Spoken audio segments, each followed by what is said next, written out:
Bonjour à tous. Alors voilà le tirage pour le week-end. Gros week-end, gros mois de juillet. Mon Dieu, quelle folie. Je ne sais pas si vous le sentez. Moi, je suis aspirée dans... Je parle beaucoup de vortex, mais dans un vortex, je ne sais pas du tout où ça va me mener encore exactement. Mais c'est intéressant. Franchement, c'est très intéressant. Donc, le tout est de rester centré dans tout ça. Donc, et ce week-end, bon, il y a pas mal de, comment dire,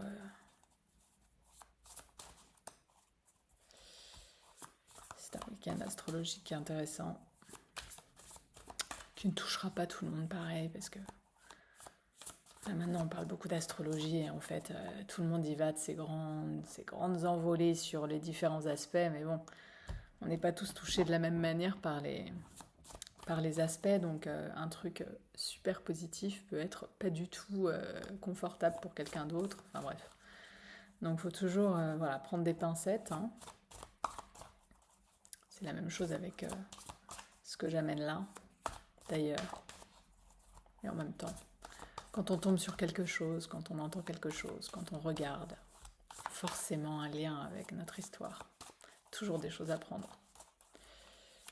Tant qu'on filtre toujours avec ce qu'on a à prendre. Donc voilà. Alors, allons-y.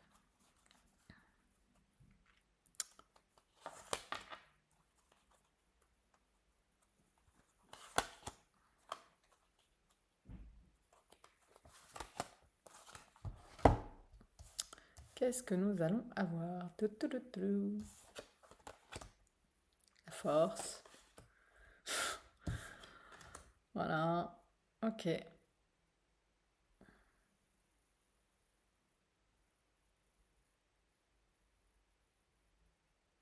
Bon. Alors, pour moi, il y a vraiment des... Ça demande notre courage. Il y a des parts... Là, bon, il y a vraiment une part de nous qui est... De toute façon, celle-là, c'est toujours... Elle ressort tout le temps. Celle-là, elle ressort tout le temps. C'est tout le temps les mêmes cartes. Hein. J'exagère, mais bon, c'est souvent les mêmes en ce moment. Donc, euh,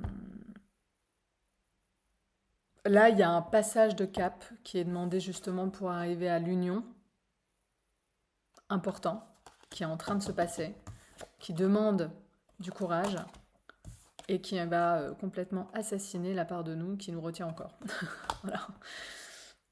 Mais c'est une bonne nouvelle parce que ça va permettre au ciel là de s'éclaircir, de faire de la lumière, de la respiration. Voilà. Pour retrouver une fluidité dans tout ce qui vit en nous, peut-être dans des relations aussi, je ne sais pas. Mais ça commence toujours, en fait, ça commence toujours par une fluidité à l'intérieur de nous. Toutes les contractions, les tensions qui existent dans des relations, ça relève d'une tension qu'on a à l'intérieur de nous, entre deux parts de nous. Donc, il y a toujours ça qui... Bon, bref. Bon, c'est intéressant. Est-ce qu'on peut en savoir un petit peu plus peut-être sur ce qu'il y a, je ne sais pas, sur ce qu'il y a à lâcher, à transformer. Voilà. Puis, je sais pas, un conseil, un outil, un truc. Alors,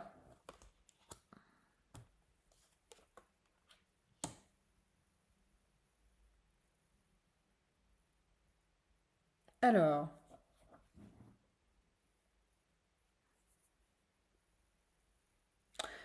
la manière dont j'interprète là les deux cartes, c'est comme si ça nous demandait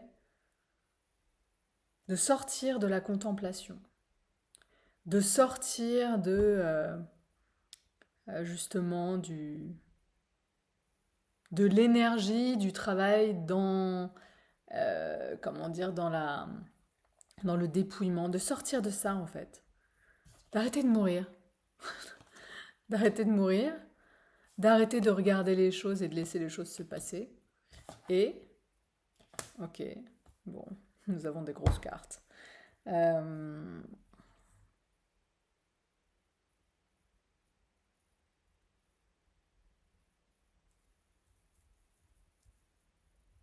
Ça, je demandais quand même un conseil, un outil, un truc. Donc, bah,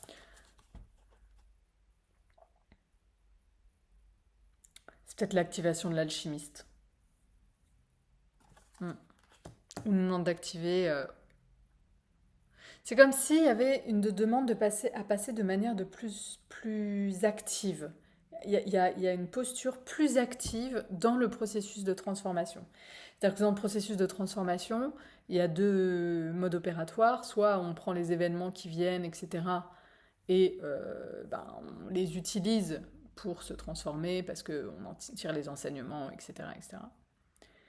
Mais il y a aussi une autre manière, en fait, d'aborder les choses qui est, je vais l'appeler la posture alchimiste. Bon, c'est vraiment d'être dans l'intention de transformation.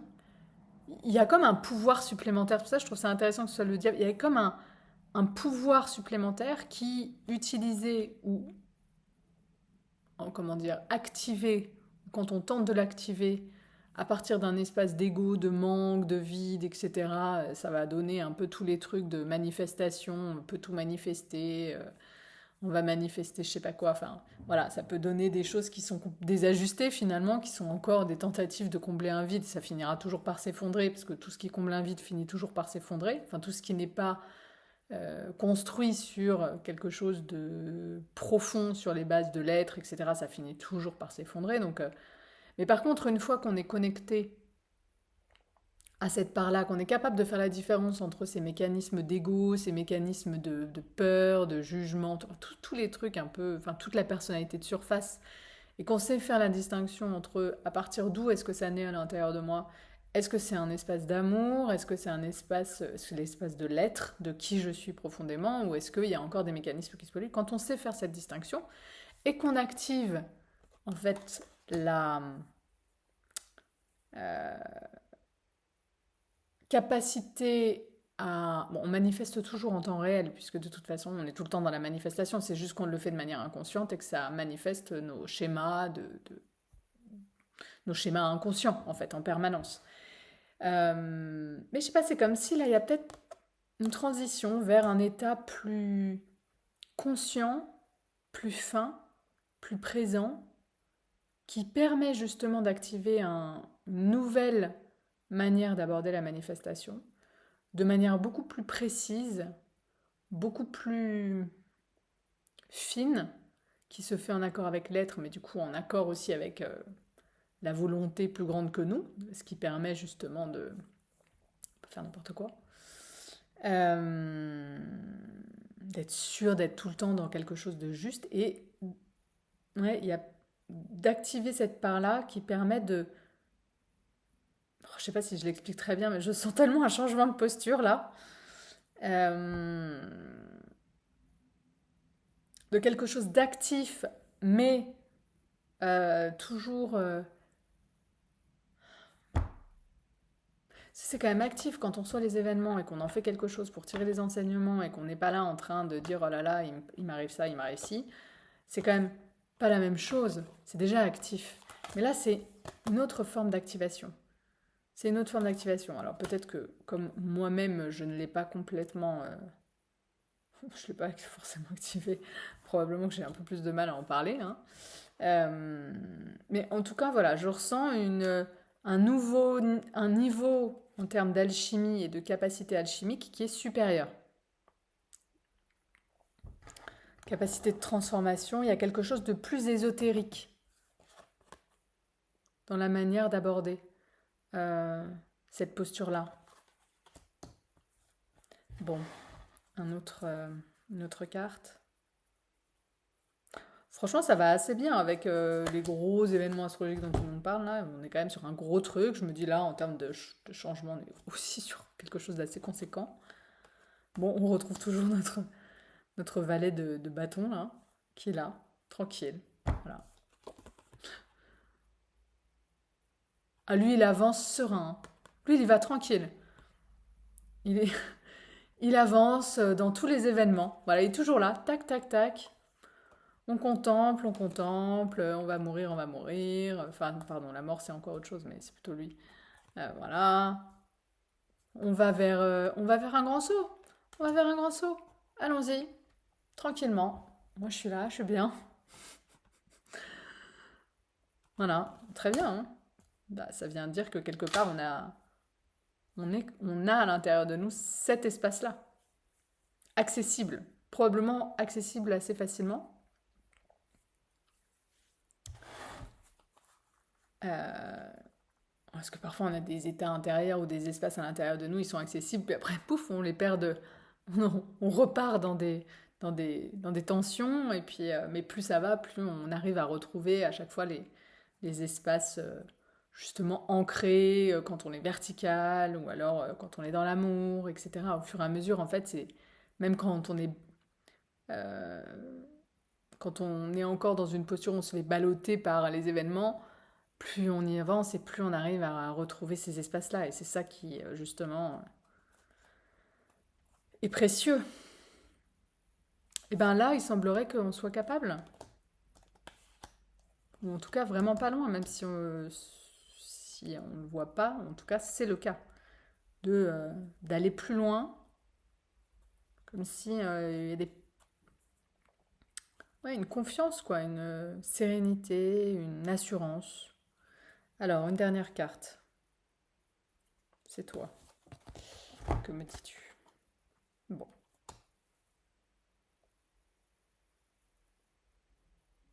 Et bien tout ça, il y a vraiment la notion de matérialisation. Il y a dans cette justement assurance et confiance, il y a l'énergie de la matérialisation alors c'est pas la même chose que manifestation. Il y a vraiment, je sais pas, peut-être qu'il y a des gros projets, des projets ou des décisions qui vont être prises ou des choses comme ça. Enfin, quelque chose de très très concret qui est en train de se lancer, qui va se lancer ou qui va naître de tout ça peut-être, qui est de taille et qui sera abordé comme ça. Voilà. Et toujours d'ailleurs avec cette énergie-là aussi qui est toujours présente. Qui est beaucoup plus l'énergie du cœur d'ailleurs, ça se voit, je trouve. Et en même temps le courage, alors ça vient de cœur. Enfin là c'est la force, mais je parlais de courage tout à l'heure, je peux pas. Bon bref. Euh, on le sent. D'ailleurs le lion, même si on fait un parallèle avec l'astrologie, le signe du lion c'est l'amour aussi. Donc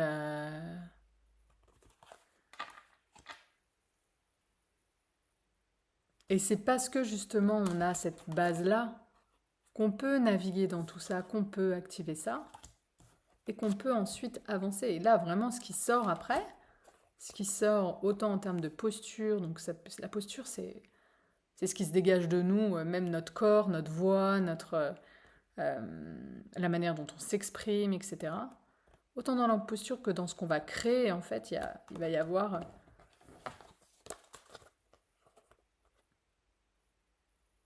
une combinaison très intéressante. Une grande force, avec aussi la puissance alchimique.